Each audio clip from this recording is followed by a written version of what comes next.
అంటే 2002లో ఈశ్వర్, ఇది 2024లో the deal. ఈ 22 ఇయర్స్ ఇంత గ్యాప్ ఎందుకు తీసుకున్నారు? సో ఈశ్వర్ సినిమా చేసిన తర్వాత ఇమ్మీడియట్గా కూడా మళ్ళీ ఒక 2-3 సినిమాల అవకాశాలు ఫ్రెండ్గా చేయమని అడిగారు. సో క్యారెక్టర్లో పెద్దగా ఇంపార్టెన్స్ ఏం లేదు.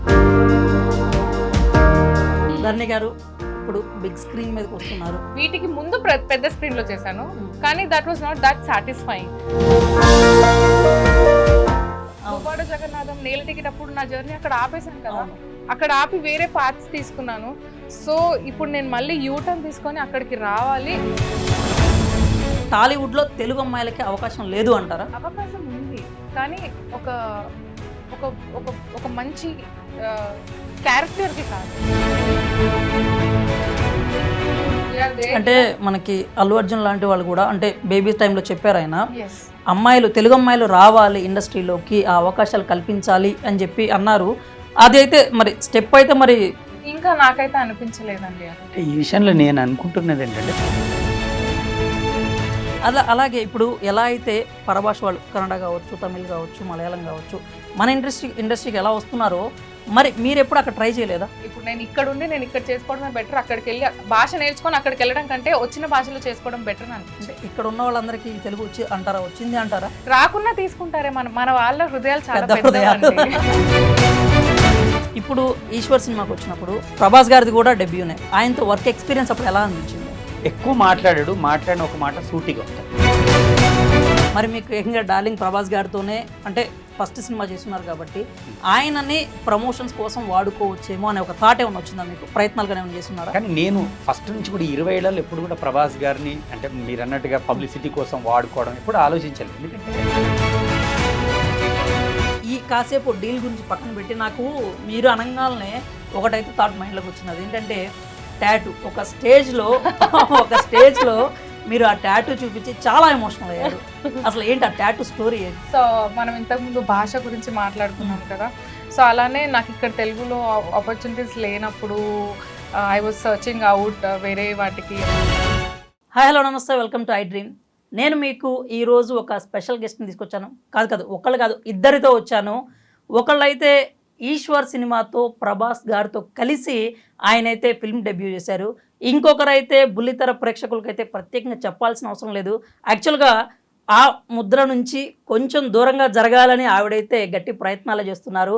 వాళ్ళిద్దరు ఎవరో కాదు, ఒకరు హను కోట్ల గారు, ఇంకొకళ్ళు ధరణి ప్రియ గారు. వాళ్ళని అడిగి వాళ్ళకి సంబంధించినటువంటి కొన్ని ఇంట్రెస్టింగ్ విషయాలు, అలాగే ఒక కొత్త సినిమాతో అయితే మన ముందుకు రాబోతున్నారు. ఆ సినిమా విశేషాలు కూడా మనం తెలుసుకుందాం.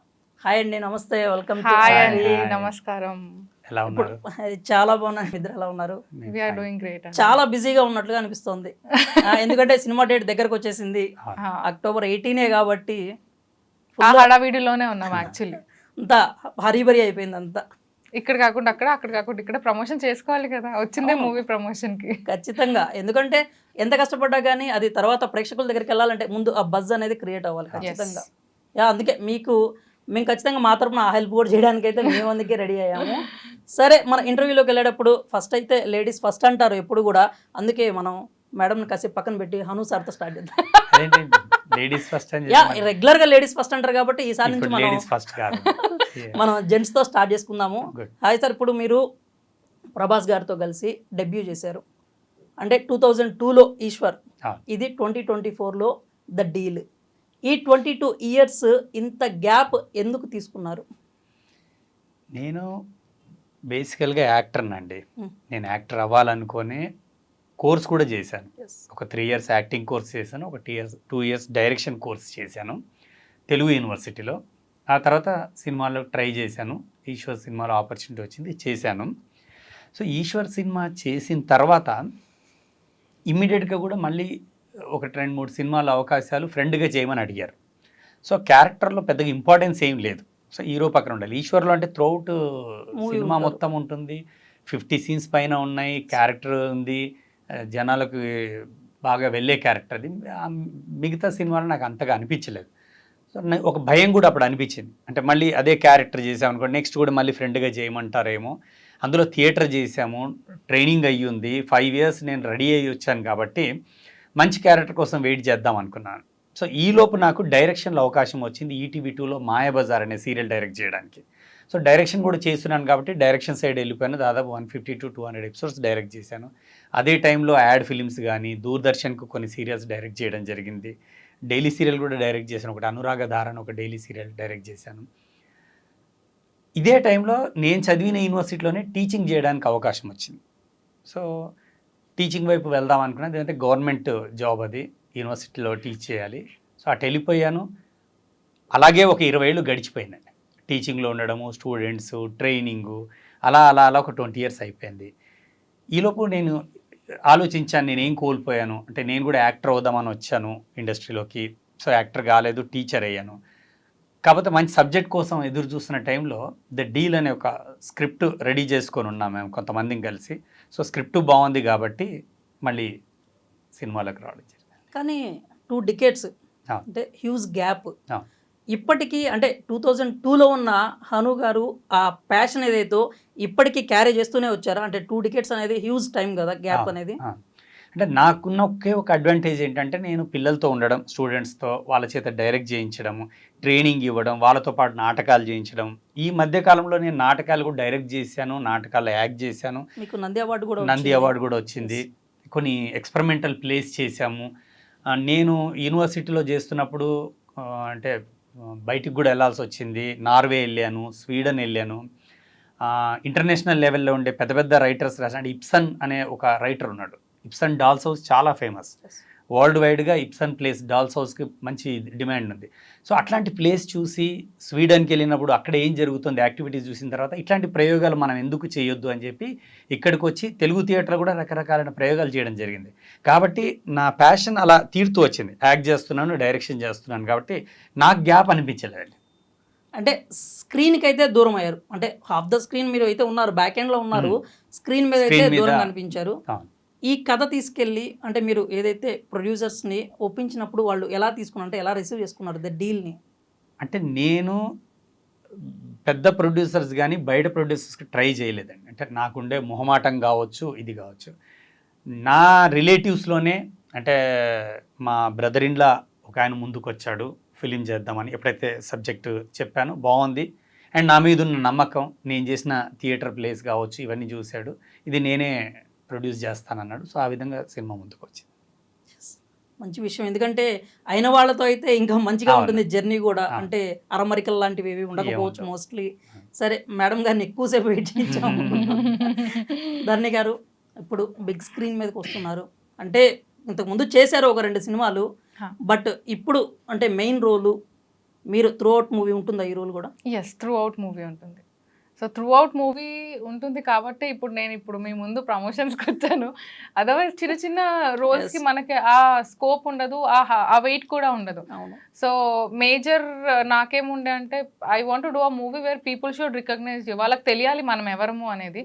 ఆబ్వియస్లీ నేను తెలుసు జనాలకి, బట్ అదే కాదు కదా, దానికి అంకితం కాకుండా నేను ఇది కూడా చేయగలుగుతాను అని చెప్పి చిన్న స్క్రీన్లో ఉన్నప్పుడు అంటే లైక్ ఫర్ ఎగ్జాంపుల్ సీరియల్స్ చేసినప్పుడు అక్కడ ఒక పేరు వచ్చింది నాకు. అండ్ దెన్ తీన్మార్ వార్తలు చేసినప్పుడు అక్కడ చాలా మంచి రెస్పెక్ట్ తీసుకున్నాను నేను. సో ఇప్పుడు ఏంటంటే పెద్ద స్క్రీన్లో వీటికి ముందు పెద్ద స్క్రీన్లో చేశాను, కానీ that was not that satisfying. Friends లాగా చేయడం అంటే నేను పలానా దగ్గర ఉన్నాను అని చెప్పుకునే పరిస్థితి అంతే. ఆ సినిమా చూసి అగోగోగో నేనే మా పేరెంట్స్ మూవీ చూడడానికి వెళ్ళినప్పుడు కూడా నువ్వు ఎప్పుడు వస్తావా అని వెయిట్ చేసినాం దరు, మేము ఇట్లా వచ్చి అట్లా వెళ్ళిపోయినావు అని అన్నారు. సో ఇట్లా వచ్చి అట్లా వెళ్ళిపోయేది కాదు కదా చేయాల్సింది. If you are capable to do big, try for big, you will receive the same big. అలాంటి బిగ్ ప్రాజెక్ట్ అంటారా డీల్ కూడా? ఎస్, బిగ్ ప్రాజెక్టే. నాకైతే ఇట్ ఈస్ బిగ్. అండ్ ఇక్కడ నేను చేసింది కూడా బిగ్గే. వేరే వాటికి కంపేర్ చేసుకుంటే what I have performed here is a huge thing. మీరు అంటే స్మాల్ స్క్రీన్లోనే మీ ప్రెజెన్స్ కావచ్చు, లేకపోతే మీ డెలివరీ కావచ్చు, డిఫరెంట్ మోడ్యులేషన్స్ డిఫరెంట్గా అయితే ఉంటుంది. అలాంటి వేరియేషన్స్ని ఈ కథలో చూడబోతున్నామా మీ పాత్రలో, మీరు చేసిన పాత్రలో? Yes, definitely. అందుకే అంత హుషారుగా అంటే అంతే కదా, మనం ఎప్పుడైతే మన క్యారెక్టర్ ఎలివేట్ అవుతుంది అని మనకి ఆ కాన్ఫిడెన్స్ ఎప్పుడైతే ఉంటుందో అదే మీకు ఇందులో నా రోల్తో మీ అందరి ముందుకు వస్తుంది. లైక్ లక్ష్మి అనే పేరు మీరు థియేటర్ నుంచి బయటకు వచ్చినాక కూడా మాట్లాడుకుంటారు. వెర్స్టైల్ కూడా యాడ్ అయిద్దా? Versatile actress. అంత పెద్ద పెద్ద బిరుదులు ఇప్పుడే వద్దు. ఐ హ్యావ్ ఇంకా కొంచెం టైం ఉంది. బట్ అలాంటి బిరుదు రావాలి అంటే ఇలాంటి అమ్మాయికి అలాంటి రోల్స్ ఇంకా ఇవ్వాలి. నాట్ జస్ట్ అంటే సార్ మాత్రమే కాదు. ఎస్, హను గారి టర్న్ సార్ ఇచ్చి ఒక కొంచెం ఒక అంటే నేను ఒక మెట్టు ఎక్కాను ఈ మూవీతోని. సో ఇంకా చాలా ఉన్నాయి రిసీవ్ చేసుకోవడానికి. బట్ దెన్ పర్ఫార్మెన్స్ చూసినప్పుడే వేరే వాళ్ళకు కూడా ఈయనకి పర్ఫార్మెన్స్ చూడక ముందు ఏదైతే నమ్మకం కలిగిందో పర్ఫార్మెన్స్ చూసిన తర్వాతనైనా ఎవరికైనా నమ్మకం కలగకపోతుందా? ఇది అంటే మీ జర్నీకి ఈ యొక్క అంటే ట్రైలర్ టీజర్ టైప్ అనొచ్చా? ఇది ఒక యూటర్న్ అవ్వాలి అనుకుంటున్నా. యూటర్న్ డెఫినెట్లీ అవ్వాలంటే ఆపాను కదా దువ్వాడ జగన్నాథం నేల టికెట్ అప్పుడు నా జర్నీ అక్కడ ఆపేసాను కదా. అక్కడ ఆపి వేరే పాత్స్ తీసుకున్నాను. సో ఇప్పుడు నేను మళ్ళీ యూటర్న్ తీసుకొని అక్కడికి రావాలి with a very good roles and characters. ఇప్పుడు మీరు అంటున్నట్టు అవకాశం ఇవ్వాలి అంటున్నారు కదా, అంటే టాలీవుడ్ లో తెలుగు అమ్మాయిలకి అవకాశం లేదు అంటారా? అవకాశాలు దక్కట్లేదు అంటారా? అవకాశం ఉంది, కానీ ఒక ఒక ఒక ఒక మంచి క్యారెక్టర్ కి కాదు. హీరోయిన్ ఫ్రెండ్ గా, హీరో ఫ్రెండ్స్ గ్యాంగ్ లో, కానీ ఒక ఇంపార్టెంట్ రోల్ ప్లే చేసేది కూడా అంటే లేదు అని నేను అనను. కొందరు ఉన్నారు. ఫర్ ఎగ్జాంపుల్ ఇప్పుడు నాకు ఒక అవకాశం దక్కింది, నేను తెలుగు అమ్మాయినే, మంచి రోల్ వచ్చింది, కానీ తీసుకునే వాళ్ళు చాలా తక్కువ మంది తీసుకుంటారు. తీసుకునే వాళ్ళు ఉన్నారు, కానీ వాళ్ళు తక్కువ మందిని చూస్ చేసుకుంటారు. Instead of that it is Tollywood, మాది, మేము తెలుగు వాళ్ళము, ఇది మన టాలీవుడ్. కాబట్టి ఆ టాలీవుడ్ లో definitely I don't say no one should come inside అని చెప్పి, కానీ వాళ్ళతో పాటు మేము కూడా ఉన్నాము. ఓకే, మేము వాళ్ళని ఎదగనివ్వండి, మమ్మల్ని కూడా ఎదగనివ్వండి, అంతే. అంటే ఇప్పుడు పరభాష ప్రభావం ఎక్కువ ఉందంటారా ఇప్పుడు ఇండస్ట్రీలో? అంటే అవకాశాల పరంగా, రోల్స్ పరంగా. అది చెప్తే ఇంకెక్కడికో వెళ్ళిపోతుంది టాపిక్. సో ఆ టాపిక్ వద్దు. మనం ప్రస్తుతం ద డీల్ లో ఉన్నాం కాబట్టి ద డీల్ లోనే ఉందాము. Because that is affecting a lot. మీరు అన్న క్వశ్చన్ చాలా ఎఫెక్ట్ అవుతుంది ఇండస్ట్రీలో చాలా మంది అమ్మాయిలకి. మీరు ఎటువంటి తెలుగు అమ్మాయిని కదిలించినా సరే ఫస్ట్ వాళ్ళు మాట్లాడేది మాత్రం ఇదే. పెద్ద స్క్రీన్ పక్కన పెట్టండి, చిన్న స్క్రీన్ లో కూడా మాకు అవకాశాలు లేవు. అంటే లైక్ సీరియల్స్ అంటున్నారు. ఎస్, సీరియల్స్ లో కూడా లేదు, సినిమాల్లో కూడా లేదు. మరి యాక్టింగ్ నే నమ్ముకొని బతుకుతున్న మా పరిస్థితి ఏంటి? I have many friends, so వాళ్ళు కూడా అదే అంటున్నారు. బట్ దెన్ ఓకే, ఇంకా ఇప్పుడైనా చలో, ఇంకా ఇది కాదు, ఈ మూవీతోనైనా I have to break that. లేదు, అంటే మనకి అల్లు అర్జున్ లాంటి వాళ్ళు కూడా అంటే బేబీ టైంలో చెప్పారు ఆయన, అమ్మాయిలు తెలుగు అమ్మాయిలు రావాలి ఇండస్ట్రీలోకి, ఆ అవకాశాలు కల్పించాలి అని చెప్పి అన్నారు. అది అయితే మరి స్టెప్ అయితే మరి కదలాలి కదా, అంటే ఎవరో ఒకళ్ళ దగ్గర నుంచి. ఇప్పుడు లైక్ హను లాంటి వాళ్ళు, ఇప్పుడు సార్ లాంటి వాళ్ళు ఎవరైనా కానీ ఇవ్వాలి. ఆ మూమెంట్ ఏమన్నా తెలిసింది అంటారు, అంటే ఇండస్ట్రీలో కదిలింది అంటారు? అలాగా ఇంకా నాకైతే అనిపించలేదండి. అది ఈ విషయంలో నేను అనుకుంటున్నది ఏంటంటే తెలుగు వాళ్ళకి అవకాశాలు వస్తున్నాయండి, లేవని కాదు. సో ప్రొజెక్ట్ చేసుకునే క్యారెక్టర్స్ పడట్లేదు. ఇప్పుడు బేబీ సినిమాలో హీరోయిన్ గా చేసింది తను, తెలుగు అమ్మాయి, మంచి క్యారెక్టర్, బాగా చేసింది, బాగా పేరు వచ్చింది. సో క్యారెక్టర్స్ క్రియేట్ చేసేటప్పుడు కొన్ని క్యారెక్టర్స్ వచ్చేసరికి ఏమైందంటే అనుకోకుండా, అది అదృష్టం కావచ్చు, లేదా డైరెక్టర్ ఊహించుకున్నప్పుడు ఆ క్యారెక్టర్ వేరే అమ్మాయిలకు పడవచ్చు.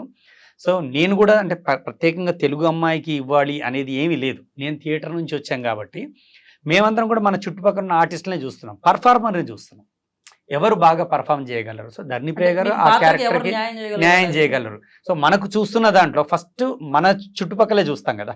ఎక్కడో బాంబేకి వెళ్ళి వెతికి వాళ్ళకి భాష రాకపోవచ్చు, మనం చెప్పిన డైలాగ్ అర్థం కావచ్చు, ఎమోషన్ తెలియకపోవచ్చు. ఫస్ట్ మన దగ్గర ఎవరున్నారు చుట్టుపక్కల చూసినప్పుడు మన దగ్గర ఆర్టిస్టులు ఉన్నారు, వెతికితే దొరుకుతారు. అట్లా వెతికినప్పుడు తను దొరికింది, మనం తీసుకుందాం ఆ క్యారెక్టర్కి.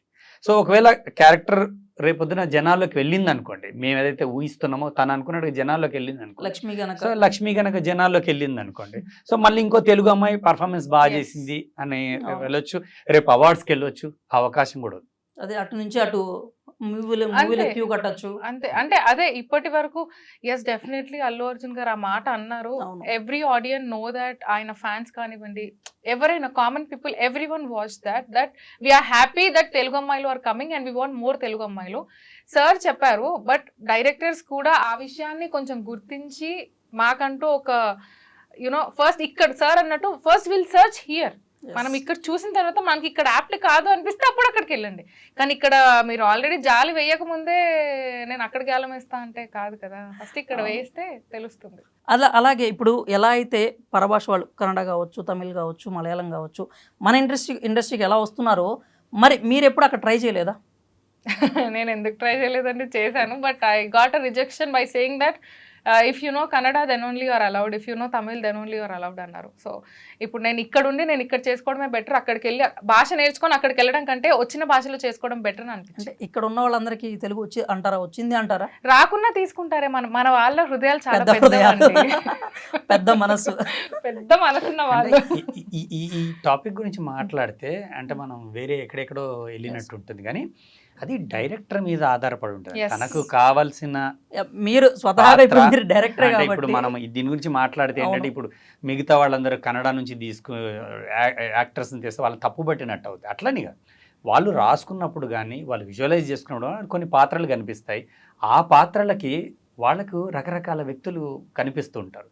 మేబీ మన ప్రేక్షకులు కూడా అలవాటు పడ్డారు కాబట్టి, అంటే బాంబే నుంచో లేకపోతే ఢిల్లీ నుంచో ఇంకెక్కడి నుంచో వస్తే వాళ్ళు యాక్సెప్ట్ చేస్తున్నారు కాబట్టి కూడా తీసుకురావచ్చు. యాక్సెప్టెన్సీ ఉంది కాబట్టి సపోజ్ కొన్ని క్యారెక్టర్స్ ఉంటాయి, సపోజ్ నెగిటివ్ రోల్స్ మేల్లో చూస్తా ఉన్నాం మనం. సో నార్త్ ఇండియన్ వాళ్ళు అయితేనే సూట్ అవుతారు అని అనుకుంటారు విలన్స్గా. సో నిజంగా మనం వెతికితే ఇక్కడ కూడా హైదరాబాద్లో కూడా ఆ ఫేస్ కట్స్ దొరకవచ్చు, కానీ ఆల్రెడీ ఫేమ్ అయిన వాళ్ళు, ఎస్టాబ్లిష్ అయిన ఆర్టిస్టులు అయి ఉండొచ్చు. ఇట్లా రకరకాల కారణాలతో తీసుకుంటే వాళ్ళని మనం బ్లేమ్ చేయడానికి కూడా లేదండి. ఇప్పుడు డైరెక్టర్ ఇష్టం అది. అవును, అంటే ఆయన విజువలైజ్ చేసుకున్న తగ్గట్టుగా ఎవరు యాప్ట్ ఉంటే వాళ్ళు అన్నట్టు. అలాగే సార్, ఇప్పుడు మరి ఈశ్వర్ సినిమా అంటే ఇప్పుడు ఖచ్చితంగా మీ గురించి మాట్లాడాలంటే ఈశ్వర్ సినిమా మాట్లాడాల్సిందే. అందులో డైలాగ్ చెప్పండి అని నేను అనను, ఎందుకంటే డైలాగ్ చూపిస్తారు, ఒక సీన్, ఒక డైలాగ్. అంటే అందులో డైలాగ్ లేదు కాబట్టి నేనేం డైలాగ్ చూపించండి అంటున్నాను. సపోజ్ ఏదో నా గురించి నేను చెప్పాలనుకోండి, సపోజ్ నేను అని ఇది రకరకాలుగా చెప్పచ్చు. ఇప్పుడు నాకేదైనా అనేది ఇలా అంటే మన లోపల ఉండే ఫీలింగ్ని డైలాగ్ రానప్పుడు మనం ఎట్లా వ్యక్తపరుస్తామో, సో ఆ ఈశ్వర్లో అట్లా వ్యక్తపరచడం జరిగింది. మీకు అప్పటికే స్టేజ్ ఎక్స్పీరియన్స్ ఉండడం వల్ల మీకు ఆ రోల్ ఈజీ అనిపించిందా, easy. లేకపోతే టఫ్ అనిపించింది? అది స్టేజ్ ఎక్స్పీరియన్స్ ఉండడం వల్లే ఈజీ అయింది. ప్లస్ అయింది మీకు అది బాగా. ప్లస్ మీరు యాక్టింగ్ కోర్స్ చేస్తున్నారు, అవును, అది బాగా ప్లస్ అయింది. ఇప్పుడు ఈశ్వర్ సినిమాకి వచ్చినప్పుడు Hmm. ప్రభాస్ గారిది కూడా డెబ్యూనే. అవును. ఆయనతో వర్క్ ఎక్స్పీరియన్స్ అప్పుడు ఎలా అనిపించింది? సో నేను ఒక్కడనే కాదు, నాతో పాటు ఇంకా 3 ఫ్రెండ్స్ ఉండేవాళ్ళము. సో మాదంతా ఒక బ్యాచ్ లాగా ఉండేది. ఎందుకంటే షూటింగ్ లేదనుకో ఉంటే దాదాపు 40-50 సీన్లు ఫ్రెండ్స్తోనే ఉండేవి. కొన్ని సీన్స్ మాత్రమే ప్రభాస్ గారి ఫ్యామిలీతో కానీ, ఫాదర్తో కానీ, మదర్తో కానీ, హీరోయిన్తో ఉండేవి. సాంగ్స్ ఇట్లాంటివి ఉన్నాయి, కానీ మ్యాక్సిమం సీన్స్ మావే ఉన్నాయి సినిమా అంతా కూడా. కాబట్టి నలుగురం కలిసి కూర్చునేవాళ్ళం. అప్పట్లో ఇప్పుడుండే ఫెసిలిటీస్ కూడా లేవు ఆ సినిమాకి. ఎందుకంటే అదంతా కూడా ధూళిపేట లాంటి చిన్న చిన్న గల్లీలో, ఇప్పుడు కారవాన్ వచ్చి ఆగి ఆ ప్లేస్ కూడా లేదు, వ్యాన్ వెళ్ళే ప్రభాస్ గారు అయినా కానీ కూర్చోబెట్టాలంటే ముందు అక్కడ స్పేస్ లేదు. అట్లాంటి చిన్న చిన్న ఏరియాలో కూడా చేశాం కాబట్టి ఎక్కడ ఖాళీగా ఉంటే అక్కడ కుర్చీలు వేస్తే కుర్చీలో కూర్చోవడం, లేదా ఒక మ్యాట్ వేసుకోవడం, మార్నింగ్ ఒక సీన్ జరుగుతుంది మాకు టైం ఉందంటే కొద్దిసేపు పడుకోవడం, అట్లాంటివన్నీ కూడా చేసామంటే. సో ప్రభాస్ గారు కూడా మా అందరితో కలిసి చాలా హ్యాపీగా ఉండేవాడు. సో 50 days బాగా ఎంజాయ్ చేసాం. ఒక సరదా సన్నివేశం ఏదన్నా ప్రభాస్ గారితో? సరదాగా అంటూ అంటే అట్లాంటివి ఆయన మెంటాలిటీ జోక్స్ చేసి ఎంజాయ్ చేసే మెంటాలిటీ ఏమి కాదు. మామూలుగా ఆ ఇంట్రోవర్ట్ అని కూడా అనలేము అసలు. ఆయన స్పాంటేనిటీ వేరు. మామూలుగా కూర్చున్నప్పుడు మాట్లాడితే అందరినీ నవ్విస్తాడు. ఆయన ఒక డైలాగ్ చాలు చెప్పగానే మనందరం నవ్వుతుంటాం. ఎక్కువ మాట్లాడిన ఒక మాట సూటిగా ఉంటుంది. అట్లా అని చెప్పి ఊరికే కూర్చొని జోకులు వేసే మనిషి కూడా కాదు. సో సరదాగా ఏదైనా గ్యాప్ ఉంది బయటికి వెళ్ళి ఎంజాయ్ చేద్దాం అనుకునే వ్యక్తి కాదు. బట్ క్యారెక్టర్ గురించి బాగా ఆలోచించేవాడు. ఇంకోటి ఆయనకు అప్పటి నుంచి కూడా ఒక ప్లానింగ్ ఉంది, టైం ఉండేది. సో తను షూటింగ్ అవ్వగానే డ్యాన్స్ ప్రాక్టీస్కి వెళ్ళాలి, జిమ్కి వెళ్ళే టైం ఉండేది, ఇలా రకరకాలుగా ప్లాన్ చేసుకునేవాడు ఆయన. అందుకే ఇప్పుడు గ్లోబల్ స్టార్గా ఎదిగారు. ఎలా అనిపిస్తుంది అంటే మీకు ఫ్రెండ్గా లేకపోతే మీతో కో స్టార్గా చేసిన ఆయన ఇప్పుడు డార్లింగ్ ప్రభాస్ గ్లోబల్ స్టార్ అయిపోయారు. కల్కి లాంటి మనం సినిమా ప్రపంచం మొత్తం కూడా కల్కి సినిమా గురించే మాట్లాడుకుంది. మీరు ఎప్పుడన్నా అంటే ఎలా అనిపించింది ఆయన సక్సెస్ చూసినప్పుడు? మీకు సక్సెస్ చూసినప్పుడు హ్యాపీగా అనిపించింది. ఆయన పర్ఫార్మెన్స్ చూసినప్పుడు అంటే ఫస్ట్ నేను థియేటర్ చేస్తున్నాను కాబట్టి, నేను ట్రైన్డ్ ఆర్టిస్టే, ప్రభాస్ గారు కూడా ట్రైనింగ్ తీసుకొని ఉన్నారు, ఆయన వైజాగ్లో కోర్స్ చేసి వచ్చారు. సో మనకు యాక్టర్ను చూస్తున్నప్పుడు అంటే క్లోజ్ షాట్స్ ఇవి చూస్తున్నప్పుడు సింగిల్ షాట్ ఓకే చేయంగానే సింగిల్ టేక్లో ఓకే చేస్తుంటే ఎక్స్ప్రెషన్ చెప్పగానే మళ్ళీ ఆ ఎక్స్ప్రెషన్ ఏదైతే డైరెక్టర్ చెప్పాడు అది చెప్పగానే అరే వావ్ ఏం చేస్తున్నాడు కదా అనిపిస్తుంది. ఎందుకంటే మామూలుగా ఏదైనా ఆట అనుకోండి, క్రికెట్లో కూడా ఎవరైనా మన ముందు ఒక అద్భుతమైన షాట్ ఆడాడు అనుకో, అరే భలే ఆడాడే సేమ్ ఈ షాట్ నేనైతే అంత బాగా ఆడలేనేమో నాకంటే బాగా అట్లా ఆయన షూటింగ్ చేస్తున్నాం నేనే కాదు మిగతా ఫ్రెండ్స్ అందరం కూడా హ్యాపీగా ఫీల్ అయ్యేవాళ్ళం. కొన్ని సందర్భాల్లో యూనిట్లో చప్పట్లు కొట్టిన సందర్భాలు కూడా ఉన్నాయి. కొన్ని ఇవి ఉంటే సోలోగా ఆయన్ని బూస్ట్ చేసే ఇవి ఉంటాయి, ఎలివేషన్ సీన్స్ ఉంటాయి కదా, అంటే డైరెక్టర్ గారి దగ్గర నుంచి జయంత్ గారి దగ్గర నుంచి కూడా అంటే విజిల్స్ వేసిన సందర్భాలు కూడా ఉన్నాయి. సో అది ఒక విధంగా ఎంకరేజ్ చేద్దామని, ప్లస్ ఫస్ట్ సినిమాలోనే అంత బాగా చేయడం అనేది, అంటే ఏమాత్రం బెరుకు లేకుండా కెమెరా అనేది లేకుండా చేశారు ఆయన. అదే కెమెరా ఫీర్ అనేది అప్పటి నుంచే లేదు ఆయనకి. సరే అండ్ ఇప్పుడు ఇండస్ట్రీలో ఏ చిన్న పరిచయం ఉన్నా కానీ వాళ్ళని మన సక్సెస్ కోసం ఎలా వాడుకోవాలని చూస్తూ ఉంటారు. మరి మీకు ఏకంగా డార్లింగ్ ప్రభాస్ గారితోనే అంటే ఫస్ట్ సినిమా చేస్తున్నారు కాబట్టి ఆయనని ప్రమోషన్స్ కోసం వాడుకోవచ్చేమో అనే ఒక థాట్ ఏమైనా వచ్చిందా మీకు? ప్రయత్నాలు కానీ ఏమైనా చేస్తున్నారా? వచ్చింది డెఫినెట్గా. ప్రభాస్ గారు ఈ సినిమా గురించి ఒక మాట మాట్లాడితే జనాలకి పాజిటివ్గా వెళ్తుంది, హెవీ రీచ్ ఎక్కువ మంది ఇవాళ గ్లోబల్ ఆడియన్స్ కూడా అసలు ఎవరు ఈ సినిమా చేస్తున్నారు, సో ఈశ్వర్ తర్వాత ఈయన ఏం చేశాడని చూసే అవకాశం ఉంది. డెఫినెట్గా ప్రభాస్ గారు హెల్ప్ చేస్తారు. అంటే ప్రభాస్ గారిని కలవడం జరిగింది. కానీ నేను ఫస్ట్ నుంచి కూడా 20 ఏళ్ళలో ఎప్పుడు కూడా ప్రభాస్ గారిని అంటే మీరు అన్నట్టుగా పబ్లిసిటీ కోసం వాడుకోవడం ఎప్పుడు ఆలోచించలేదు. ఎందుకంటే తను ఒక యాక్టరు, నేను ఒక యాక్టరు, స్టార్ట్ చేసాం కెరీర్, మిగతా వాళ్ళందరూ కూడా యాక్టర్స్మే. సో ప్రభాస్ గారికి అంతకుముందు మాకు పరిచయం ఏం లేదు, సినిమాతో యాక్టర్గా ఎంటర్ అయ్యాం. ఆయన పర్ఫార్మెన్స్ బాగుంది, ఆయన హార్డ్ వర్క్ ఉంది, అదృష్టం ఉంది, కట్అవుట్ ఉంది. మీ బాహుబలి లాంటి సినిమా ఇంకా రాజు అంటే వేరే వాళ్ళు ఊహించలేము, ఆ అందం వేరే వాళ్ళకి రాదు. ఓకే, మనం ఎంత ఇది చేసినా మరొక ప్రభాస్ గారిని మనం తయారు చేయలేము. సో ఇవన్నీ ఉన్నాయి కాబట్టి వాడుకోవడం అంటే నాకు ఒకవేళ అవకాశాలు కావాలంటే అడిగేవాడిని. అంటే నేను టీచింగ్లోకి వచ్చేసి నేను 20 ఏళ్ళ అవకాశం కోసం చూడలేదు. ఒకవేళ నాకు అవకాశం కావాలంటే ప్రభాస్ గారిని కలిస్తే అవకాశం ఎక్కడైనా చెప్పేవాడు ఒక విషయం కోసం నాకు ఎప్పుడు ఆలోచన లేదు చేయాలి, టీచింగ్లోనే ఉన్నాను. సో ఇప్పుడు నేనే సోలోగా చేద్దామని అనుకుని డిసైడ్ చేశాను, ఒక సినిమా చేశాను. సినిమా చేసిన తర్వాత వెళ్ళి కలిశాను, ఇలా సినిమా చేశాను, డైరెక్షన్ చేశానని చెప్పాను. ఆయన హ్యాపీగా ఫీల్ అయ్యారు. తప్పకుండా ఆయన హెల్ప్ చేస్తారు. ఖచ్చితంగా ఎంకరేజ్ చేస్తారు, డౌట్ ఏం లేదు. అయితే ఇప్పుడు మీరు ఇంతవరకు అయితే ప్రొఫెసర్గా ఉన్నారు. సో మీకు ఈ 20 సంవత్సరాల అవసరం రాలేదు, ఆలోచన రాలేదు. మరి ఇప్పుడైతే యాక్టింగ్ స్టార్ట్ చేశారు, మళ్ళీ యాజ్ ఎ డైరెక్టర్ కావచ్చు, హీరో కావచ్చు స్టార్ట్ చేశారు. మరి నెక్స్ట్ ప్రాజెక్ట్స్లో ఏమన్నా ప్రభాస్ గారితో స్క్రీన్ షేర్ చేసుకునే ఆలోచన కానీ అవకాశం కానీ ఏమైనా ఉండబోతుందంటారా? అది మనకు ఉంటే కాదండి. అంటే ఇప్పుడు డీల్ అనే సినిమా తర్వాత నిజానికి ఆ క్యారెక్టర్ నచ్చిన తర్వాత ప్రభాస్ గారు చేసే సినిమాలో ఇంకొక వేషం ఏదో వాడు ఆ సినిమా చేశారు కాబట్టి ఆ క్యారెక్టర్ తను పనికి వస్తాడు అనుకుని డైరెక్టర్స్ చెప్పడమే ఉంటుంది తప్ప నాకు తెలిసి ప్రభాస్ గారు కూడా వీళ్ళని తీసుకోండి వాళ్ళని తీసుకోండి అని చెప్పరు. ఎందుకంటే డైరెక్టర్స్, ప్రొడ్యూసర్స్, డైరెక్టర్ టీం ఉంటుంది, స్క్రిప్ట్ వర్క్ ఉంటుంది. అది ఒకవేళ ఎక్కడైనా అవకాశం ఉండి ఆ క్యారెక్టర్ గురించి డిస్కషన్ వస్తే చెప్పొచ్చాము, కానీ నేను అది కూడా ఆలోచించట్లేదు. అంటే ప్రభాస్ గారితో చేయడం అనేది ఒక గుర్తింపు. ఇప్పుడు జనాలు ఈశ్వర్ చేసినప్పటికీ ప్రభాస్ గారికి ఇంత ఇమేజ్ లేదు, కానీ అప్పుడు మేము చేసాం. ఇప్పటికీ 20 ఏళ్ళ తర్వాత రేపు సినిమా ఈశ్వర్ రిలీజ్ అవుతుంది, కానీ ఎవరైనా కానీ మీరు ప్రభాస్ గారి దగ్గర చేశారు కదండి, ప్రభాస్ గారు అప్పుడు మీకు క్లోజా సార్, ప్రభాస్ గారు ఎట్లా ఉండేవాళ్ళు, ప్రభాస్ గారు మీతో ఏమేమి మాట్లాడేవాళ్ళు, ఇట్లాంటివన్నీ క్వశ్చన్స్ అడుగుతూ ఇంట్రెస్ట్ ఉంటుంది తెలుసుకోవాలి.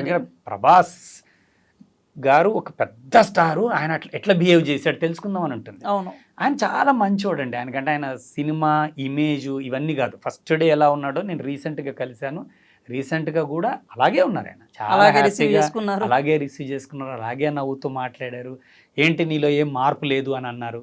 సో అప్పుడు ఎట్లా ఉన్నావో అట్లాగే ఉన్నావు అన్నారు. అంత సరదాగా హ్యాపీగా మాట్లాడే వ్యక్తి అని, అందుకే అందరూ డార్లింగ్ అంటారు. మనమే కాదు, ఇప్పుడు మనిషి గురించి ఈ 20 ఏళ్లలో మార్పు వస్తే రాజమౌళి గారు లాంటి వాళ్ళు వేరే వాళ్ళు చేస్తుంటారు. ఎవరైనా స్టేజ్ మీద ఒక్కరు కూడా మీకు ప్రభాస్ గారి గురించి నెగిటివ్గా మాట్లాడారు. మొత్తం ఇండస్ట్రీలో ఎవరైనా అవకాశం లేదు, అక్కడ లేదు, ఆయన వ్యక్తిత్వం అది. అవును. ఇప్పుడు డీల్కి వచ్చేస్తే మీరు అన్నారు ఒక మంచి సస్పెన్స్ థ్రిల్లర్ తీసుకురాబోతున్నానని. ఇప్పటి వరకు వచ్చిన సినిమాలన్నిటికీ ఇది ఎంతవరకు భిన్నంగా ఉండబోతుంది అంటారు? టాలీవుడ్లో మనం చూసిన సస్పెన్స్ థ్రిల్లర్స్కి భిన్నంగా ఉంటుంది. ఎంతవరకు అంటే మేము ఎంచుకున్న సబ్జెక్టే వేరు, దాని స్క్రీన్ ప్లే వేరు, రెగ్యులర్ ఫార్మేట్ థ్రిల్లర్ ఫార్మేట్ కాదు ఇది. సో ఇదేంటంటే క్యారెక్టర్ల మధ్య కన్ఫ్యూజన్ ఉండే ఒక డిఫరెంట్ థ్రిల్లర్ జానర్లో ఒక డిఫరెంట్ స్క్రిప్ట్ ఇది. సో ఇదంతా స్క్రిప్ట్ రావడానికి గల కారణం ఏంటంటే మేము థియేటర్ యాక్టివిటీస్ ఎక్కువ చేస్తున్నప్పుడు డ్రామాను ఒక స్టేజ్ మీద మనము ఒక 2 hours అంత కాంపాక్ట్గా నడపవచ్చు. ఒకే లొకేల్లో కూడా డైలాగ్లో కానీ సిచ్యువేషన్స్ పరంగా కానీ ఎలా చేయొచ్చు అనేది ఒకటి ఉంటుంది. సో ఆ విధంగా మనం థియేటర్లో ప్లేస్ చేసి జనాల్ని మెప్పించినప్పుడు సినిమాకి వచ్చేటప్పుడు ఇంకా కొంచెం లిబరేషన్ ఉంటుంది సినిమాలో. మనం అంటే డిఫరెంట్ లొకేషన్స్ చేయొచ్చు, నెంబర్ ఆఫ్ క్యారెక్టర్స్ని కూడా మనం తీసుకురావచ్చు. ఇవన్నీ కూడా మనకు అడ్వాంటేజ్ ఉంది కాబట్టి వాటన్నిటితో కలిపి కొత్త రకంగా ఆలోచించి చేశాను. ఇప్పుడు ప్రొడ్యూసర్ ఎటు మీ చుట్టమే ఆ. కాబట్టి అంటే ఆ లిబర్టీ ఏమన్నా మీకు దొరికిందా, లేకపోతే కొంచెం కంజెస్టెడ్గానో లేకపోతే లిమిటేషన్స్లో చేయాల్సి వచ్చిందా మూవీని? ప్రొడ్యూసర్గా అంటే మా బ్రదర్ ఇన్లా తను ఏ రోజు కూడా అంటే location హాను గురించి ఇంతవరకే వెళ్ళాలి లేదు, అట్లా. అట్లాంటిది ఏం లేదు. తనకేంటంటే అంతకుముందు నా మీద ఉన్న నమ్మకం, నేను చేసిన థియేటర్ ప్లేలు, రవీంద్ర భారతి లాంటి ప్లేస్లో చూడడము, ఇవన్నీ చూసిన తర్వాత ఆలోచిస్తే చాలా అద్భుతంగా ఆలోచిస్తాడు, మేక్ చేస్తాడు అనేది ఆయనకు నమ్మకం ఉంది కాబట్టి ఓకే మీరు ఏం చేయదలుచుకుంటే అది చేయండి అన్నాడు. అట్లాగా అని చెప్పి మనకు అంత ఫ్రీడమ్ ఇచ్చారు కదా, నేను అనవసరం ఇక్కడ వేస్టేజ్ కూడా Misuse అనేది. మిస్యూజ్ చేయడం కానీ ఊరికేనే భారీగా దీన్ని ఇలా తీసేద్దామని అట్లాంటిది ఏం లేదు. నాకు స్క్రిప్ట్కి ఏం కావాలో అది నాకు దొరికింది. అదేవిధంగా మీకు స్క్రీన్ మీద కూడా కనిపిస్తుంది, ఎక్కడ కూడా తక్కువే ఉండదు, కానీ అనవసరమైన వేస్టేజ్ కూడా ఏం ఉండదు. ప్లాన్డ్గానే వెళ్ళాం. అదే మీకు థియేటర్ ఎక్స్పీరియన్స్ ఉంది కాబట్టి అది ఎంతవరకు చూపించాలనేది మీకు క్లారిటీ ఉంటుంది ఖచ్చితంగా. అది టైం కావచ్చు లేకపోతే సీన్ కావచ్చు ఏదైనా కానీ. ఇప్పుడు ఇందులో CG వర్క్ ఉంటుంది, ఓకే గ్రాఫిక్స్ యూజ్ చేసాం, అది ఎంతవరకు అవసరమో అంతవరకు యూజ్ చేస్తాం. సో అనవసరంగా అక్కడ అవసరం లేని దగ్గర గ్రాఫిక్స్ యూజ్ చేయాల్సిన అవసరం లేదు మనకు. ఇప్పుడు ఎలా ధరణి గారు లక్ష్మి పాత్ర, ఇప్పుడు ధరణి ప్రియ అనగానే లక్ష్మి పాత్ర గుర్తొస్తుంది అంటారా సినిమా చూసిన తర్వాత? వస్తుంది, డెఫినెట్లీ వస్తుంది. అంటే నేను చూడలేదు అన్ఫార్చునేట్లీ, ఆ టైంలో నేను ఇక్కడ లేకుండే, but I have missed it. నేను అదే సార్తోని మ్యామ్తో కూడా అన్నా, ఇంకొకసారి నా కోసమైనా ప్రివ్యూ వచ్చు కదా ప్లీజ్ సార్ అంటే, లేదు now you have to see with your family in the theatres with the team. So definitely నేను చాలా ఈగర్గా వెయిట్ చేస్తున్నాను, because I have seen the ట్రైలర్లోనే వాట్ ఈస్ మై పర్ఫార్మెన్స్ అనేది మీకు ట్రైలర్లోనే లక్ష్మి గురించి ఒక చిన్న ట్రైలర్ దొరుకుతుంది. అవునా? సో ఆ character it will definitely go in to the audience. ఏంటంటే ప్రతి ఒక్కరిది ఒక ఫస్ట్ స్టెప్ అనేది ప్రతి ఒక్కరిది ఉంటుంది. ఈవెన్ చిన్న బేబీ తీసుకుంటే ఫస్ట్ అంబాడిన తర్వాతనే ఒక అడుగేసి పడడం ఇది ఉంటుంది. సో ఫస్ట్ అడుగు వేస్తున్నప్పుడు మనం హెల్ప్ చేస్తేనే అది మనము ఎంతవరకు ప్రాపర్గా నడుస్తున్నాం అనేది తెలుస్తుంది. సో ఇప్పుడు కూడా I have taken a step. So ఈ స్టెప్కి ఈ సపోర్ట్ అంటే జత కలిసింది. సో ఇది జత కలిసింది బాగానే. ఇప్పుడు ప్రాపర్గా 10 అడుగులు వేయాలి అంటే ఇప్పుడు నాకు తోడు కావాల్సింది ఆడియన్స్ది. So definitely I want, they are the one who take us to the peaks, they are the one who does everything. వెళ్ళాలన్నా తగ్గాలన్నా వాళ్ళ చేతిలోనే ఉంది. అండ్ డెఫినెట్లీ ఇది రీచ్ అవుతుంది అని ఒక నమ్మకం అయితే నాకు ఉంది. బికాస్ ఎస్ ఈవెన్ వీకెండ్ అంటే క్యారెక్టరే అలా ఉంటుంది. ఆ క్యారెక్టర్కి ఎలా ఉంటుంది అంటే, నేను ఇంత చేసిన తర్వాత కూడా ఒక్కొక్కసారి నేను ట్రైలర్ చూపించుకున్నప్పుడు దీన్ని ఇంకా ఏమైనా బెటర్గా చేసేది ఉండేనా అని ఒక థాట్ అనిపిస్తుంది నాకు. దాని తర్వాత ఒకవేళ బెటర్గా చేసుంటే మేబీ ఇది రాదేమో, హీస్ దేర్, మనం ఎంతవరకు చేయాలి ఎంతవరకు కరెక్ట్ అని చెప్పడానికి ఆయన. సో ఇప్పుడు ఇది అవుట్పుట్ ఇంత వచ్చింది కాబట్టి ఆయన ఎలా అయితే అనుకున్నారో అలా మనం ఇచ్చాము. సో ఒక డైరెక్టర్ పాయింట్ ఆఫ్ వ్యూలో I did it good. So audience point of వ్యూలో కూడా అదే ఉంటుంది. And definitely Lakshmi will go in to the people అనేది ఒక నమ్మకం అయితే నాకుంది. బికాస్ ఇప్పటి వరకు చేసిన దాంట్లో కూడా నేను సీరియల్స్ చేసినప్పుడు ప్రియంవద అనే క్యారెక్టర్ చాలా వెళ్ళింది జనాల్లోకి, నెగిటివ్ రోల్. అండ్ దాని తర్వాత మనం తీన్మార్ చూసుకుంటే తీన్మార్లో కూడా తీన్మార్ రాధమ్మ అని ఒకటి వెళ్ళిపోయింది. బట్ ద సేమ్ ఇప్పుడు ఇది కూడా ద డీల్ ద్వారా లక్ష్మిగా నేను అందరి ముందుకు వెళ్తాను. And I will receive all that positive vibes అని నేనైతే ఎక్స్పెక్ట్ చేస్తున్నా, still with the positive vibe. ఖచ్చితంగా. అంటే మీ కాన్ఫిడెన్స్ చూస్తే ఇప్పుడు డైరెక్టర్ గారిది కావచ్చు మీది కావచ్చు, మీ కాన్ఫిడెన్స్ చూస్తే మాకు అనిపిస్తుంది నిజంగానే లక్ష్మిని ఎప్పుడెప్పుడు చూస్తాము మేము అని, డీల్ సినిమా ఎప్పుడు చూస్తామని అయితే ఆ ఎంతూజియాజం అయితే మాకు కూడా ఉంది. సరే ఇప్పుడు ఈ కాసేపు డీల్ గురించి పక్కన పెట్టి నాకు మీరు అనగానే ఒకటైతే థాట్ మైండ్లోకి వచ్చింది. అదేంటంటే టాటూ. ఒక స్టేజ్లో మీరు ఆ టాటూ చూపించి చాలా ఎమోషనల్ అయ్యారు. అసలు ఏంటి ఆ టాటూ స్టోరీ ఏంటి? బేసికలీ ఇది ఏంటి అంటే there were few up and downs in my life, career paranga. So మనం ఇంతకుముందు భాష గురించి మాట్లాడుకున్నాం కదా, సో అలానే నాకు ఇక్కడ తెలుగులో ఆపర్చునిటీస్ లేనప్పుడు ఐ వాజ్ సర్చింగ్ అవుట్ వేరే వాటికి. And then it is not that చూసుకునే వాళ్ళు లేరు అని కాదు, my husband is there for everything. నేను సంపాదించకపోయినా ఆయన ఉన్నారు. Husband will be there for you all the time. But నాకేంటంటే ఒకసారి సంపాదించడం స్టార్ట్ చేసిన తర్వాత అది ఎక్కడ బ్రేక్ వచ్చినా సరే మనకే అన్కంఫర్టబుల్ అనిపిస్తుంది. సో ఆ టైంలో I use to Rome on the scooty పైన తిరుక్కుంటూ ఎక్కడంటే అక్కడ ఆడిషన్స్ ఇస్తుండే. ఆడిషన్ ఉంది అని తెలియంగానే వెళ్ళిపోతుండే. బట్ రిజెక్ట్ అయిన విషయం సినిమా రిలీజ్ తర్వాత నాకు తెలుస్తుంది. అచ్చా ఇది రిలీజ్ కూడా అయిపోయిందా అంటే నేను రిజెక్ట్ అయినానా అని ఒకటి. I have face that also. So అట్లాంటి ఒక డిప్రెషన్ టైంలో ఆ డిప్రెషన్లో మనకి ఫ్యామిలీతో కూడా గొడవలు అవుతూ ఉంటాయి, కొన్ని అప్ అండ్ డౌన్స్ చూస్తూ ఉంటాము. సో ఇలాంటివన్నీ అవుతున్నప్పుడు sometimes we feel like giving up our life. So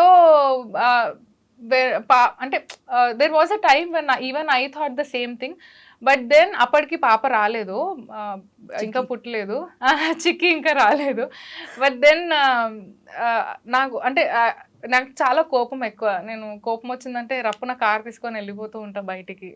ఎక్కడికి వెళ్తాను ఏంటి తెలియదు. మళ్ళీ కోపం ఆడవాళ్ళకి అందం అంటారు, అందానికి మించే ఉంటుంది నా కోపం. నాకు కోపం వచ్చింది అంటే మా ఆయన అసలు సైలెంట్, అంటే ఏం మాట్లాడరు. He gives me some time to calm down. కొందరు బ్యాక్ టు బ్యాక్ క్వశ్చన్స్ అడుగుతారు కదా, అలా ఉండరు ఆయన కొంచెం సైలెంట్ అయిపోతారు. He doesn't trigger me a lot.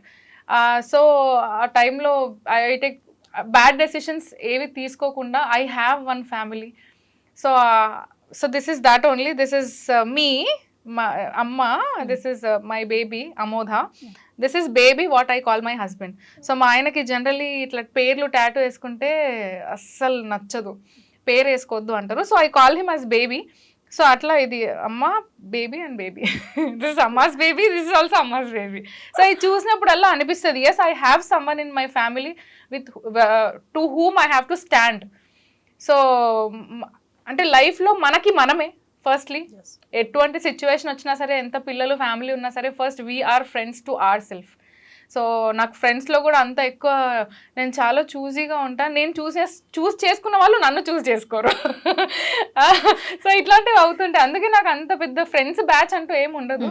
The only friend I have is my husband and the little friend what I have is Amoda. And my family అమ్మ నాన్న అక్కలు ఎప్పుడు ఉంటారు. సో ఏది ఉన్నా సరే బయటికి వెళ్ళాలంటే అక్క బావ రెడీగా ఉంటారు, అక్కడికి వెళ్ళిపోదాం. లోన్లీ ఫీల్ ఉందంటే అమ్మ ఉంది, అమ్మ దగ్గరికి. ఇది తప్ప ఏది లేదు నా ప్రపంచం. సో అంతే. Do not take any bad steps. Someone is waiting for you at home. So to remind you, yes they are there to give a hug to you. So drive చేసేటప్పుడు బీ కాన్షియస్ అండ్ డ్రైవ్. ఖచ్చితంగా ఆలోచించాలి. ఎందుకంటే ఇంటికి వెళ్ళేటప్పుడు మన కోసం అక్కడ ఒకళ్ళు వెయిట్ చేస్తూ ఉంటారనేది మన మైండ్లో ఖచ్చితంగా ఉండాలి, ఎలాంటి అనుమానం లేదు. ఓకే సార్, హను గారు, ఇప్పుడు డీల్కి సంబంధించి ఏదైనా ఒక చిన్న ఇంట్రెస్టింగ్ ఎలిమెంట్ ఏదన్నా ఒకటి, అంటే మాకు ఇంట్రెస్ట్ అవడానికి, ఆడియన్స్ కూడా అట్ ద సేమ్ టైము డీల్లో మేము ఏం చూడబోతున్నాం అనేది ఒక పాయింట్లో, ఒక లైన్లో. సపోజ్ ఇది స్టోరీ స్టార్ట్ చేస్తే జనాలకు ఎట్లా వెళ్తుందో తెలీదు. మన డీల్కి వచ్చేసి అంటే ఒక భైరవ్ అనే ఒక వ్యక్తి, ఇందాక తను ఏదైతే చెప్తున్నా లక్ష్మి అనే ఇద్దరు కలిసి కొంతమంది గ్యాంగ్తో ఒక డీల్ చేయడానికి రెడీ అయ్యారు. ఆ డీల్ కోసం తను ఏదైతే ప్లాన్ చేశాడో అదే రోజు అనుకోకుండా ఒక యాక్సిడెంట్ అయింది. ఓకే. తర్వాత ఒక 3 months తర్వాత లేచి చూశాడు బయటికి తను. సో తనకేం గుర్తు రావట్లేదు. ఓన్లీ లక్ష్మి అనే ఒక భార్య లాస్ట్ ఫోన్ కాల్ మాట్లాడింది కాబట్టి. సో లక్ష్మి రాలేదు. లేచి చూస్తే లక్ష్మి రావాలి, లక్ష్మి రాలేదు. ఏం జరుగుతోంది అని అనుకుంటే వాడి ముందే ఇంకో డీల్ జరుగుతోంది. డీల్కి సంబంధించిన కొన్ని జ్ఞాపకాలు వస్తూ ఉంటాయి. అసలు ఏం జరుగుతోంది? తను కదా భైరవు, కానీ లక్ష్మి రాలేదు. కానీ లక్ష్మి ఇంకొక భైరవుతో ఉంది. ఓకే. సో ఏంటి అసలు వాడేవాడు, లక్ష్మి ఎందుకు తన దగ్గరికి రావట్లేదు? ఇట్లాంటి ఒక కథ అవుతే, వీడి పాయింట్ ఆఫ్ వ్యూలో ఒక కథ రన్ అవుతుంటే, వీళ్ళు డీల్ చేయాలనుకునే వ్యక్తి ఎవరు? సో వాళ్ళ స్టోరీ ఏంటి? అసలు డీల్ ఎందుకు జరుగుతుంది? అసలు ఆ డీల్ ఏంటి? డీల్ వెనకాల ఎవరు ఉన్నారు? తినేం చేయాలనుకున్నాడు? అసలు ఫైనల్గా ఏమవుతుంది అనేది డీల్ కాదు. ధరణి గారు, ఫ్యామిలీ గురించి ఇప్పుడు ఇంత బాగా చెప్పారు, మరి భైరవ్ పడిపోయినప్పుడు ఎందుకు వెళ్ళలేదు? ఫ్యామిలీయే కదా, మరి వెళ్ళాలి కదా. అంటే అప్పుడు నా ఫ్యామిలీ వేరే భైరవ్ కదా. అవునా? భైరవ్ అయితే ఉన్నాడు, అసలు భైరవా కాదనే తెలియాలి. ఈయన భైరవ్ అనుకుంటారు, నా భైరవ్ వేరే భైరవ్ ఉన్నారు, జనాలకు అర్థమయ్యే భైరవ్ ఇంకొక భైరవ్ ఉంటారు. సో ఇట్ ఈస్ ఆల్, అందుకే సస్పెన్స్ కదా. థ్రిల్లర్. ఐ మీన్ మీకే అనిపిస్తుంది అయ్యో ఈయనైతే ఆయనైతే ఈయనేంటి, అసలు ఏం జరుగుతుంది ఇక్కడ, ఈమె కదా. ఇక్కడ ఉన్నామే, ఇక్కడ ఈయనతోని వీఆర్ వైఫ్ అండ్ హస్బెండ్ కదా, సో మొగుడిని వదిలేసి ఎవరితోని ఇంకొక అబ్బాయితో ఎందుకు వెళ్తుంది? సో అది తెలియాలి అంటే what is Lakshmi doing, Lakshmi ఎటువంటి డీల్ చేస్తుంది? వింటుంటే లక్ష్మి కొంచెం నెగిటివ్ షేడ్ కూడా ఉన్నట్లుగా ఉంది. you'll see two shades, you'll see two shades. అంటే మంచి స్కోప్ దొరికింది మీకు, యాక్టింగ్ కి స్కోప్ దొరికింది మంచిగా. చాలా మీరు అంటే మేబీ సార్ కూడా నేను చెప్తే నమ్మరేమో కానీ అసలు మేడం ఉన్నారు అనిత మ్యామ్ తోటి అనిత గారికి నేను ఎన్నిసార్లు థ్యాంక్స్ చెప్పానో నాకే తెలియదు అనుకుంటా. And the confidence what I have అంటే somewhere it is like it is a definitely చిన్న మూవీ. వై చిన్న మూవీ అంటే అంటే మా అంతలో మేమే వస్తున్నాము, not with a big banner, not with a big production house, ఇది కాదు. We're coming with our own risk. So అట్లా అది ఉన్నప్పుడు మనకు ఒక భయం అనేది ఉంటుంది, కానీ నాకు భయం లేదు. I'm confident that I know what the story is, I know what the story line is, I know how it goes. ఆ ఒక ధైర్యంతో నేను అసలు తెలీదు మా కమ్యూనిటీలోనైతే నేను అరే 18th వస్తున్నా చూసుకోరు అక్క, మా అందరికి టికెట్లు తీసుకురావాలి అంటే దే ఆర్ సో ఎక్సైటెడ్. అంటే మనకు ఒక బ్యాచ్ అనేది ఉంటుంది కదా, they are so excited to see me on the big screen. My family, మా అక్కలు కానివ్వండి, మా ఆయన, మా బావ, అమ్మ నాన్ననైతే ఎప్పటి నుంచో, బికాస్ మాకు కొన్ని అంటే కొన్ని ఇష్యూస్ వల్ల కొంచెం పోస్ట్పోన్ అవుతుండే మూవీ, బట్ ఇప్పుడు 18th ఫిక్స్ కదా. సో మా డాడీకి కూడా నేను అది చెప్పగానే నీ ఇంటర్వ్యూ ఎప్పుడు వస్తుంది, నువ్వే మాట్లాడతావా ఈసారి, ఏమైనా ఎప్పుడు రిలీజ్ అవుతుంది, ఎందులో వస్తుంది, నాకు లింకులు పెట్టవా? మా మమ్మీ డాడీ నా ఇంటర్వ్యూలో ఏం వచ్చినా సరే అట్లా టీవీ ఆన్ చేసుకొని టీవీ ముందు అన్నం పెట్టుకొని తినుకుంటా చూస్తారు. ఇంతకు ముందు అంటే తీన్మార్ వార్తలు చూసేవాళ్ళు, మరి ఇప్పుడు అవకాశం లేదు కదా. యాక్చువల్లీ మా అమ్మ నాన్నకి అదొక అలవాటు అయిపోయింది. నేను వచ్చిన తర్వాత 8:30 అయ్యిందంటే బులెటిన్ పెట్టాలి అనే ఒక అలవాటు అయిపోయింది అమ్మ నాన్నకి. దాని తర్వాత నుంచి what ever I do, even నేను ముందు యూట్యూబ్ చేస్తుండే, ఆ యూట్యూబ్ వీడియోలు కూడా అట్లనే పెట్టుకొని చూస్తారు. సో వాళ్ళకి అట్లా నేను అలవాటు అయిపోయినా. And when I was working in Teenmaar, అమ్మ నాన్న గర్వంగా చెప్పుకునేటోళ్ళు. మా డాడీ ఇప్పటికంటాడు తీన్మార్ వార్తల రాధా ఉంది కదా నా బిడ్డనే. ఆ గర్వం అప్పుడు ఏదైతుందో ఇప్పుడు ఈ లక్ష్మి ద్వారా డబల్ అవుతుంది. And I'm definitely sure that he will be the proud father. And my family will be proud by saying that that's my sister, that's my wife. నా చిక్కి అదిగో మా అమ్మ అని చెప్పి అయ్యో చూడగానే అమ్మనా అంటది. సో ఖచ్చితంగా ఇక్కడ ఇందాక తను అన్నట్టు చిన్న మూవీ అని డిస్కషన్ వచ్చింది. నిజానికి దీంట్లో యాక్ట్ చేసిన వాళ్ళందరూ స్టార్స్ కాకపోవచ్చు, కానీ పర్ఫార్మర్స్ ఉన్నారు. రఘు కుంచే గారు కావచ్చు, రవి ప్రకాష్ గారు కావచ్చు, గిరి అని ఒక ఆర్టిస్ట్ ఉన్నారు, మహేష్ పవన్ అని ఆల్రెడీ 2-3 సినిమాలు హీరోగా చేశాడు, తను ఒక ఇంపార్టెంట్ రోల్ ప్లే చేస్తున్నాడు. సుజాత దీక్షిత్ అని ఒక ఆర్టిస్ట్ ఉంది, శ్రీవాణి అని ఒక ఆర్టిస్ట్ ఉంది, సురభి లలిత, వీళ్ళందరూ కూడా థియేటర్లో చేశారు, సినిమాలో చేశారు. సో ఇక్కడ మెయిన్ ఏంటంటే వీళ్ళందరూ ఆర్టిస్టులే. సో స్టార్స్ లేకపోవచ్చు, కానీ పర్ఫార్మర్స్ ఉన్నారు, చాలా అద్భుతంగా పర్ఫార్మెన్స్ ఇచ్చారు. సో రెగ్యులర్గా మనం చూసినప్పుడు ఏంటంటే సినిమాలు చూస్తే పెద్ద ఫేసులు కనిపిస్తే, రికగ్నైజ్డ్ ఫేసులు కనిపిస్తే అది పెద్ద సినిమా కింద మనం తీసుకుంటాం. సో ఇక్కడ మనం అంతా కూడా ట్యాగ్. ఇంకొకటి కూడా ఏంటంటే ఈ మధ్య మన సినిమాలు చూస్తూ ఉంటే కూడా ఇప్పుడు ఈ చిన్న ఆర్టిస్టులు అంటే ఎస్టాబ్లిష్డ్ కానీ పర్ఫార్మర్స్ ఎవరైతే చేసిన సినిమాలు కూడా జనాల్ని కొంత ఆకట్టుకోలేకపోయి ఉండొచ్చు. దాంతో కూడా జనాలకి ఏమంటే చిన్న సినిమా కాబట్టి పెద్దగా ఏం ఉండదు, దానికి ఏం బోధం, చూద్దాంలే సినిమా ఎట్లా ఉంటుందో అని అనుకుంటారు. అదొకటే మైనస్ తప్ప స్క్రిప్ట్ పరంగా, పర్ఫార్మెన్స్ పరంగా, ఆర్టిస్టుల పరంగా ఇందులో చేసిన వాళ్ళందరూ ఎక్స్పీరియన్స్ ఆర్టిస్టులే, సినిమాలు చేసిన వాళ్ళే. ఒక మంచి సినిమాతో అయితే మేము ముందుకు. ఎందుకంటే కథ మీద నమ్మకం లేకపోతే అంతమంది సీనియర్స్ కావచ్చు, అంత మంచి పర్ఫార్మర్స్ కావచ్చు, వాళ్ళు ఒప్పుకోరు కదా ఖచ్చితంగా కథలో విషయం లేకపోతే. టెక్నీషియన్స్ కూడా అండి, దీని కెమెరా సురేందర్ రెడ్డి గారు చేశారు, సీనియర్ కెమెరామెన్ ఆయన. ఆర్ఆర్ ధ్రువన్ గారు మ్యూజిక్ చేశారు, శ్రవణ్ కటికనేని ఎడిటింగ్ చేశారు. సో వీళ్ళ సినిమాలు ఒకసారి మనం కొడితే ఇంటర్నెట్లో పెద్ద పెద్ద సినిమాలు చేసిన వాళ్ళు ఉన్నారు. కేవలం వాళ్ళకి ఏంటంటే సబ్జెక్ట్ నచ్చడం, సో మనతో ఉన్న ఫ్రెండ్షిప్, సో మనం అంతకుముందు చేసిన ప్రాజెక్ట్స్, థియేటర్లో చేసిన ఎక్స్పీరియన్స్ చూసి ఈ సినిమాకి వర్క్ చేయాలి, ఈ సినిమాను ముందుకు తీసుకొద్దామని వాళ్ళు వచ్చారు. మీరు చెప్తుంటే కథ మీద అయితే నమ్మకం అయితే కలుగుతుంది. ఈ కథని ఇంతవరకు డెవలప్ చేయడానికి మీరేమన్నా డిఫికల్టీ ఏమన్నా అనిపించిందా మీకు, స్ట్రగుల్ కానీ? నాకు డిఫికల్టీ ఏమనిపించలేదు, కాకపోతే పిల్లలకు మనం టీచ్ చేస్తూ ఉంటాం కదా ఫిలిం రైటింగ్ మీద కానీ ఫిలిం ఎట్లా డైరెక్ట్ చేయాలి, సో రకరకాలుగా చెప్తూ ఉంటాం. దీంట్లో కొంతమంది రెగ్యులర్ అంటే గ్రాఫ్స్ గురించి చెప్తారు, అంటే సినిమా స్టార్టింగ్ ఇలా ఉండాలి, కాస్త అయిన తర్వాత రేజింగ్ యాక్షన్ స్టార్ట్ అవ్వాలి, తర్వాత క్లైమాక్స్ లీడ్ అవ్వాలి, ఫాలింగ్ యాక్షన్, ఇట్లా థీరీస్ చెప్తూ ఉంటారు. సో చాలామంది స్టూడెంట్స్ కూడా వేరే international level screen play writers ఏవైతే నేను పేర్లు మెన్షన్ చేయను, వాళ్ళ నోట్స్ అవి చదివి నా దగ్గరకు వచ్చి డిస్కస్ చేసినప్పుడు ఈయన ఫలానా ఆయన చాలా పెద్ద పేరు, ఈయన ఇలా చెప్పాడు, ఇలా స్క్రీన్ ప్లే ఇది ఇలా అని మాట్లాడుతూ ఉంటారు. ఓకే, నేను చెప్పేది ఏంటంటే ఇవన్నీ కూడా థీరీస్ ఏవైతే మనం మాట్లాడుకుంటాం అవన్నీ కొంతవరకే. సో రివర్స్ క్లైమాక్స్తో, అంటే క్లైమాక్స్లోనే సినిమా స్టార్ట్ అయిన సినిమాలు కూడా సూపర్ డూపర్ హిట్ అయిన ఉన్నాయి. సో స్టార్టింగ్ ఇనిషియల్ ఇన్సిడెంట్ లేకుండా కాస్త ముందుకెళ్ళిన సినిమాలు కూడా ఆడాయి. సో గ్రాఫ్ అనేది ముఖ్యం కాదు.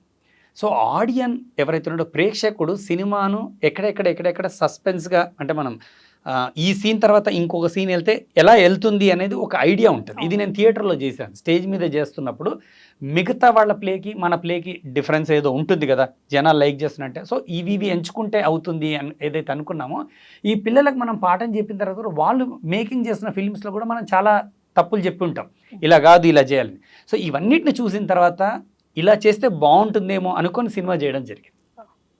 మెయిన్గా స్క్రీన్ ప్లేతో వెళ్తారు. కథని మనం స్క్రీన్ ప్లే ఎట్లా చేస్తే ఇంట్రెస్టింగ్ వెళ్తుంది అన్న ముందే ఒక విజువలైజ్ అయితే మీరు చేసుకున్నారు కథను అయితే ఆల్రెడీ ఖచ్చితంగా. అయితే ఇప్పుడు మీరు చెప్పినట్లు అంటే ఇప్పుడు ప్రజెంట్ చాలామంది ఏం ఎక్స్పెక్ట్ చేస్తున్నారంటే కథ అనేది ఆడియన్కి తెలిసినట్లు ఉండాలి, కానీ ఆయన ఆ సస్పెన్స్ అనేది ఫీల్ అవ్వాలి, ఖచ్చితంగా ఆ థ్రిల్ అనేది ఆయనకు రావాలి. అలాంటి థ్రిల్లింగ్ ఎలిమెంట్స్ ఎంతవరకు ఉన్నాయి ఈ సస్పెన్స్ థ్రిల్లర్లో? ఇప్పుడు కథను దీనిలో ఎక్స్పెక్ట్ చేయలేరు. ఇప్పుడు మామూలుగా ఏదంటే ఒక లవ్ స్టోరీ ఉందనుకో, ఒక అమ్మాయి అబ్బాయి, అందులో ఫాదరో లేదా ఎవరో విలను ఇలా ఉంటాయి. కాబట్టి మనకు తెలుసు హీరో కనపడని హీరో, హీరోయిన్ వాడికి డబ్బు ఉంది లేదా పేదవాడు, హీరోయిన్ బాగా డబ్బున్న అమ్మాయి, వీళ్ళిద్దరి మధ్యన లవ్ ఏర్పడుతుంది. సో ఎవరో ఒకరు ఫాదరో విలను లేదా కాలేజ్లో ఇంకోడో విలను లేదా అమ్మాయి, ఈ కథ ఇట్లాంటివి జనరల్గా తెలుస్తుంటాయి. ఈ డీల్ అనే కథను మీకు చెప్పలేము. ఓకే, ఇలా ఉంది కథ, నేను చెప్పాను కదా ఒక భైరవ్ గురించో లక్ష్మి గురించి చెప్పాను. అసలు వీళ్ళు ఎందుకు డీల్ తీసుకున్నారు, ఏం జరుగుతుంది అనేది మీకు స్క్రీన్ మీద నడుస్తున్నప్పుడే ఒక్కొక్కటి రివీల్ అవుతుంటుంది. సో ఇంటర్వెల్ దాకా ఏదైతే ఉంటుందో ఎడ్జ్ మీద కూర్చొని సినిమా చూస్తారు, అసలు ఏమవుతుంది, ఎవరి ప్లేసు, వీళ్ళు ఎందుకు వచ్చారని చూస్తారు. సో ఇంటర్వెల్ తర్వాత ఒక్కొక్కటి రివీల్ చేస్తుంటారు. గతంలో జరిగిన సీన్ ఇంటర్వెల్స్, ఓహో ఇందుకు ఇలా అయిందా, దాని తర్వాత కొంచెం ఓహో ఇది ఇందుకా, మనకు ఫస్ట్ హాఫ్లో ఏమేం చెప్పారో అవన్నీ కూడా సెకండ్ హాఫ్లో అవన్నీ కూడా మనకు తెలుస్తూ ఉంటావు, ఎందుకు అయిందా ఫస్ట్ హాఫ్లో, అక్కడ మనం అందుకు ఫీల్ అయింది, ఇలాంటి దీంతో వెళ్తుంటుంది సినిమా. అంటే మొత్తం రివర్స్లో రాబోతున్నారు అయితే సినిమా, రివర్స్లో రావడం అని అంటే ముందు చూపించి తర్వాత రివీల్ చేయటం, ముందు చూపించినవి ఇంటర్వెల్ తర్వాత వాటికి ఆన్సర్స్ క్వశ్చన్ చేసి ఆన్సర్స్. ఇక్కడ క్వశ్చన్ కి ఇంటర్వెల్ ఎండింగ్ దాకా మనం ఎదురు చూడాల్సి వస్తుంది. ఇది యూత్ కి ఇంట్రెస్టింగ్ గా ఉంటుందండి. మామూలుగా సినిమా మీద ఇష్టం ఉన్న వాళ్ళు కానీ యూత్ కానీ వీళ్ళు ఇట్లాంటివి, అంటే మనం కూడా రెగ్యులర్గా వెళ్ళి చూస్తూ ఉంటాం కదా, చాలా వరకు మనం థ్రిల్లర్ సినిమాలు చూస్తుంటాం సినిమాలో.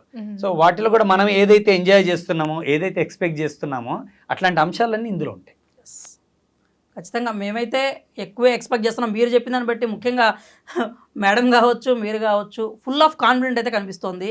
ఆ కాన్ఫిడెన్స్తోనే మేము స్క్రీన్ మీద కూడా చూసి ఖచ్చితంగా ఎంజాయ్ చేస్తాము, చేయాలి అనుకుంటున్నాము. ఎందుకంటే ఇప్పుడైతే టాలీవుడ్లో కథ ఉంటే, అంటే సినిమా ఒకటి నచ్చింది అంటే ఖచ్చితంగా మౌత్ పబ్లిసిటీతో వెళ్ళిపోతాం. ఇప్పుడు పెద్ద చిన్న అనేది తేడా అయితే లేదు. అలాగే ద డీల్ కూడా ఖచ్చితంగా ప్రేక్షకుల్లోకి వెళ్తుందని మేమైతే ఆశిస్తున్నాము. మీకైతే మా తరపు నుంచి a big very all the best అయితే మేము చెప్తున్నాం అనమాట. చూసారుగా ఫ్రెండ్స్, మీరైతే ఇప్పుడు డీల్తో అయితే, అంటే ఈశ్వర్ తర్వాత మళ్ళీ ఒక 20 years గ్యాప్ తర్వాత హను గారు అయితే ద డీల్తో డైరెక్టర్ అలాగే హీరోగా రాబోతున్నారు. ఇంకా మన తీన్మార రాధా గారు అయితే లక్ష్మిగా రాబోతున్నారు. October 18న థియేటర్స్లోకి అయితే ద డీల్ రాబోతుంది. ఖచ్చితంగా మీరైతే ఆదరిస్తారని మేమైతే కోరుకుంటున్నాం. Thank you.